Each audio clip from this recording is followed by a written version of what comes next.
Senhores, bom dia, boa tarde, boa noite. Mais um vídeo do Guia da Aprovação. Dessa vez, Direito Penal, trazendo para vocês. Semana passada, trouxemos Direito Administrativo. Agora, Direito Penal, na prova tanto de agente quanto escrivão caíram essas disciplinas.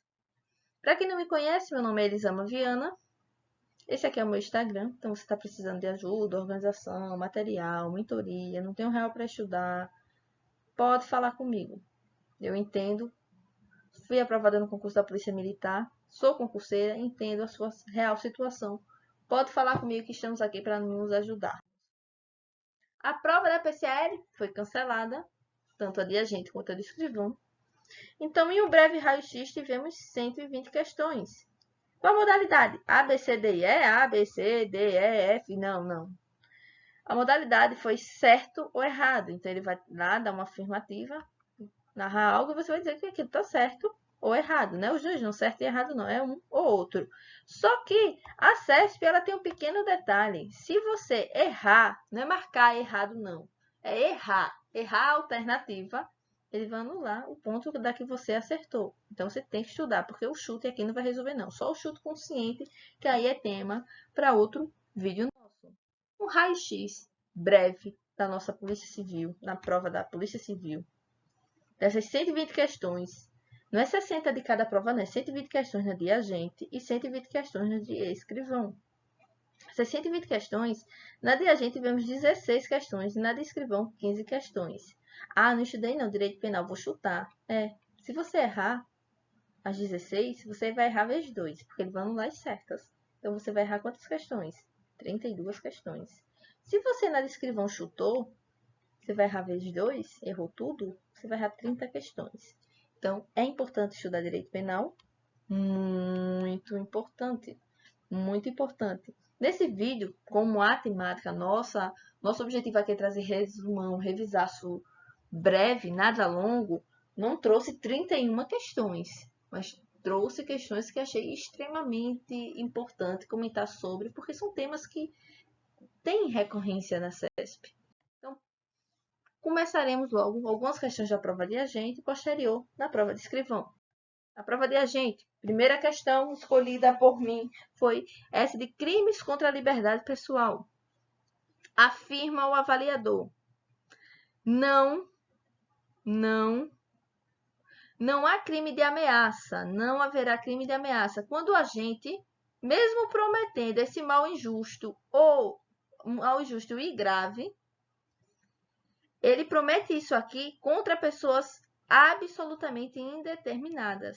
Ele promete matar o mundo todo. Eu vou matar todo o mundo. Tem como ocorrer o crime de ameaça nesse caso? Não. Questão certíssima. Por quê? Letra de lei. Artigo 147 do Código Penal. Ameaçar alguém.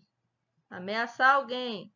Pessoa determinada, alguém, pessoa determinada por palavra, escrito, gesto ou qualquer outro meio simbólico, fazendo arminha assim na cara do outro, olhe, de causar mal injusto e grave, mesmo que seja, encaixe aqui, no mal injusto e grave, eu tenho que ameaçar alguém, não pessoas indeterminadas, a causar de mal injusto e grave, detenção de 1 a 6 meses ou multa.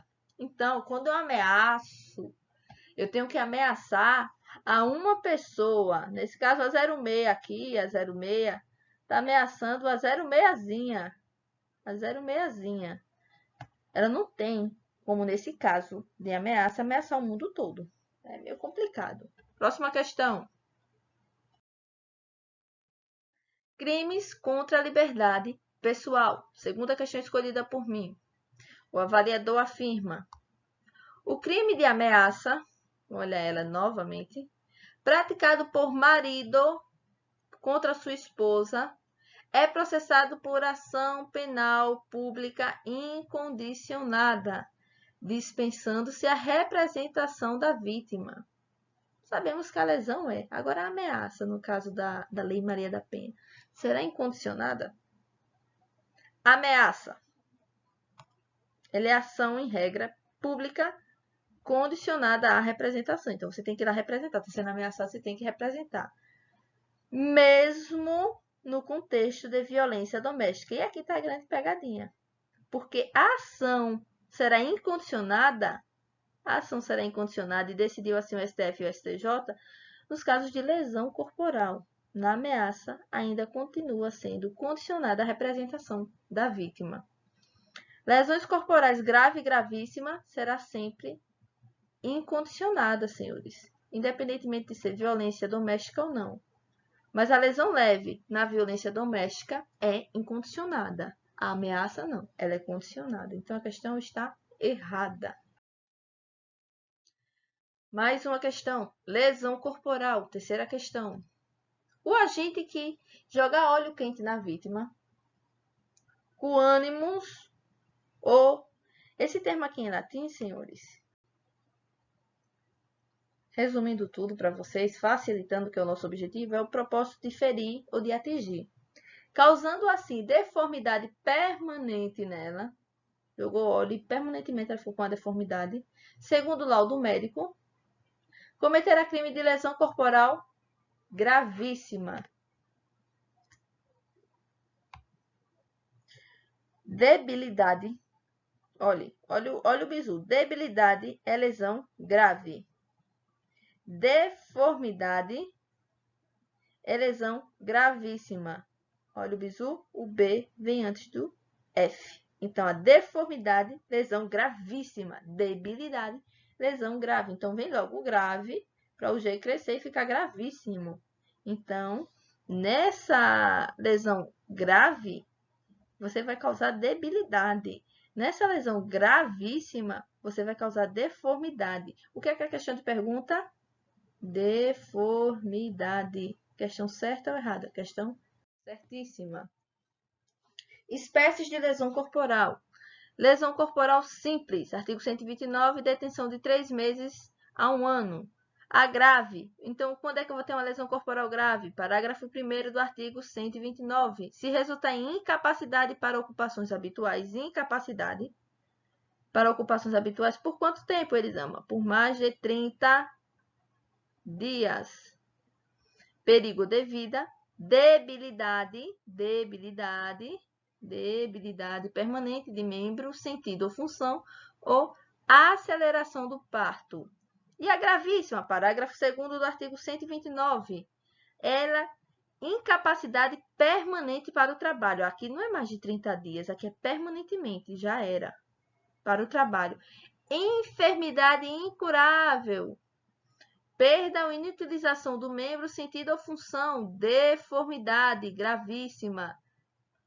Deformidade gravíssima, deformidade. O aborto, não aceleração do parto, o aborto. Seguida de morte, vai acontecer a morte, claro, e a reclusão será de 4 a 12 anos.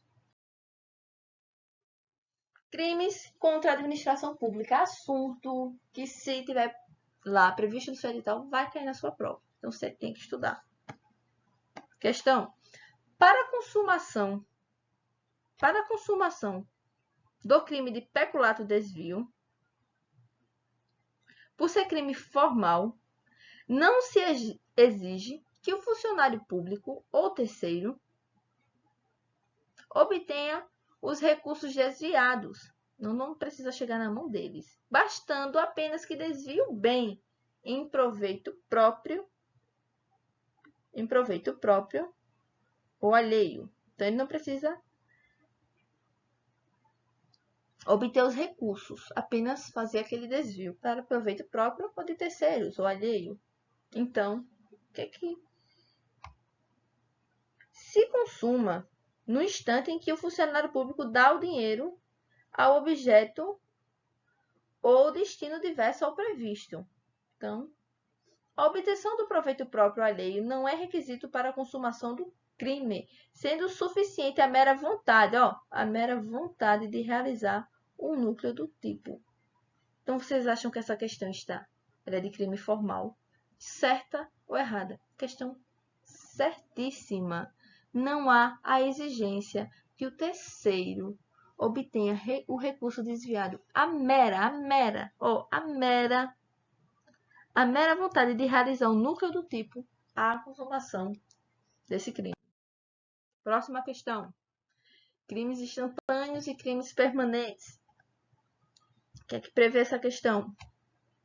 Configura-se o crime permanente de furto de energia elétrica, por isso que a 06 está aqui, uma pessoa iluminada, quando a gente instala no interior da sua residência,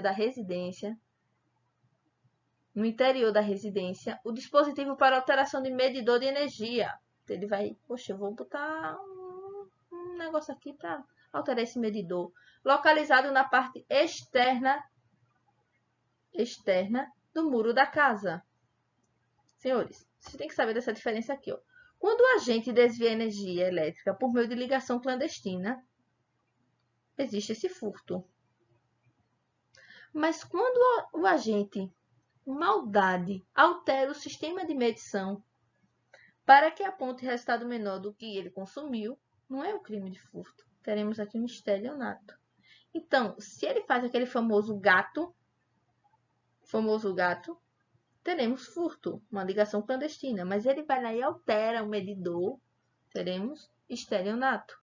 A questão está errada. Próximas questões agora da prova de escrivão. Também selecionei algumas questões que achei extremamente interessante. Direito penal. Legítima defesa. Vamos lá. O crime de lesão corporal, qualificado pela violência doméstica, admite mulher como sujeito ativo do delito e homem como sujeito passivo. Pode mulher bater no homem e assim ser considerado violência doméstica? Questão certa ou errada? Questão certíssima. E muita gente se passou nessa questão, porque o examinador não está falando. Quando ele fala violência doméstica aqui, ele não está falando da Lei 11.340. Ele está falando de violência doméstica, no âmbito doméstico. Ele não está falando, eu vou utilizar a Lei Maria da Penha nesses casos. Não, ele não disse isso. Por quê? O enunciado, senhores, não faz menção à lei, como disse, 11.340. Apenas a situação dele, que foi no âmbito doméstico, é uma violência doméstica. E ela está prevista no artigo 129, parágrafo 9 do Código Penal. Artigo 129 trata sobre os crimes de lesões corporais. Então, a Maria da Penha, temos a forma de violência patrimonial, moral, física, sexual e psicológica. Aqui, quem é o sujeito? Mulher. A mulher é o sujeito. Aqui, ó. Na Lei 11.340. Mas o homem pode ser vítima de violência doméstica? Pode sim. Vai aplicar a Lei Maria da Penha? Não. Artigo 129. Então, por quê? O preâmbulo da Lei Maria da Penha, a Lei 11.340, visa que coibir e prevenir a violência doméstica e familiar contra quem? Contra a mulher. Nos termos do parágrafo 8º do artigo 226 da Constituição Federal. Dispõe sobre a criação de juizados de violência doméstica e familiar contra a mulher. Estabelece medidas e assistências à proteção às mulheres em situação de violência. Então, Elisama, pai contra filha. Pai contra filha. Cabe Maria da Penha? Sim. Filho contra mãe? Também. Mãe contra filha? Também. Filho contra pai? Entre casais homoafetivos, para proteger transexuais e transgêneros. Existem muitos motivos para não se calar, apenas um deles é suficiente, então denuncie. Maus tratos. O crime de maus tratos é classificado como delito de forma vinculada. O crime de maus tratos é um delito de forma vinculada. Pois qualquer pessoa, qualquer pessoa, ele afirma, pode ser sujeito ativo do delito, bastando que haja o fim especial de tratar, educar, ensinar ou custodiar. Questão certa ou errada? Então, letra de lei novamente. O artigo 136 do Código Penal do Código Penal. 136. Expor a perigo de vítima, expor a perigo a vida ou a saúde de pessoa sob sua autoridade, guarda ou vigilância. Tratar, educar, ensinar ou custodiar. É diferente isso aqui, né? Para fim de educação, ensino, tratamento ou custódia. Elemento subjetivo especial. Que, sujeitando-se a trabalho excessivo ou inadequado, quer abusando de meios de coerção ou disciplina, forma vinculada. A questão está errada. Por quê? O crime, quando ele fala que o crime é próprio, de forma vinculada, ele traz os motivos de forma invertidas. Então, a questão está errada. Crimes contra a liberdade pessoal. Comete crime de ameaça. Ameaça, tivemos duas questões. Ou foram três, salvo engano, para a gente. E agora mais uma na prova de escrivão. Comete crime de ameaça. O agente que, mediante grave ameaça, manda que um passageiro de um ônibus mude de lugar. Olha, vai mudar, vou quebrar sua cara. Consumando-se o delito, mesmo que a vítima não obedeça. Certo ou errado? Senhores, há uma diferençazinha do artigo 146 por 147. Um é o constrangimento ilegal e outro é a ameaça. Num constrangimento ilegal, ele constrange alguém mediante violência ou grave ameaça, ou depois de lhe haver reduzido por qualquer outro meio a capacidade de resistir ao que ele está fazendo, a não fazer o que a lei permite ou a fazer o que ela não manda. Na ameaça, não. Ele ameaça alguém por palavras, escrito ou gesto ou qualquer outro meio simbólico a causar-lhe mal injusto e grave. Vocês acham que nesse tipo cabe mais o constrangimento ilegal ou a ameaça? O constrangimento ilegal. Então, por ser enquadrado em constrangimento ilegal, aqui não teremos o crime do artigo 147 do Código Penal. Então, na ameaça, no constrangimento ilegal, você quer, por meio de ameaça, pedir para alguém andar aqui no negocinho do seu hamster, na rodinha do hamster. Algo que a lei não prevê, não manda, não determina. Você vai constranger o cara por ameaça. Você vai fazer isso, você vai mudar o lugar do ônibus, como estava lá previsto na questão. Isso aqui está errado, mas isso é constrangimento ilegal. Na ameaça não, você diz, eu vou quebrar você no cacete. Eu vou deixar você todo lascado, meu filho. Se você não fizer isso ou aquilo. Então, a ameaça é contra você. Aqui é para você fazer algo que a lei não determina. Então, essas são as diferenças. Próximo assunto. Crimes contra a honra. Mais uma questão. Para a caracterização do crime de calúnia, para caracterizar a calúnia, é indispensável que o agente tenha ciência da falsidade. Ele tem que ter ciência da falsidade do fato por ele imputado a outrem, podendo o crime adquirir feição permanente se a imputação for divulgada por meio da internet. Em postagem mantida em conhecimento público. Senhores, olha, no caso do agente acreditar que aquela imputação é verdadeira, ele sabe que é verdade, ele acha. Crendo que está falando, não poderá ser enquadrado no crime de calúnia, ocorrendo erro do tipo que afastaria o dolo, tornando nesse caso o fato atípico.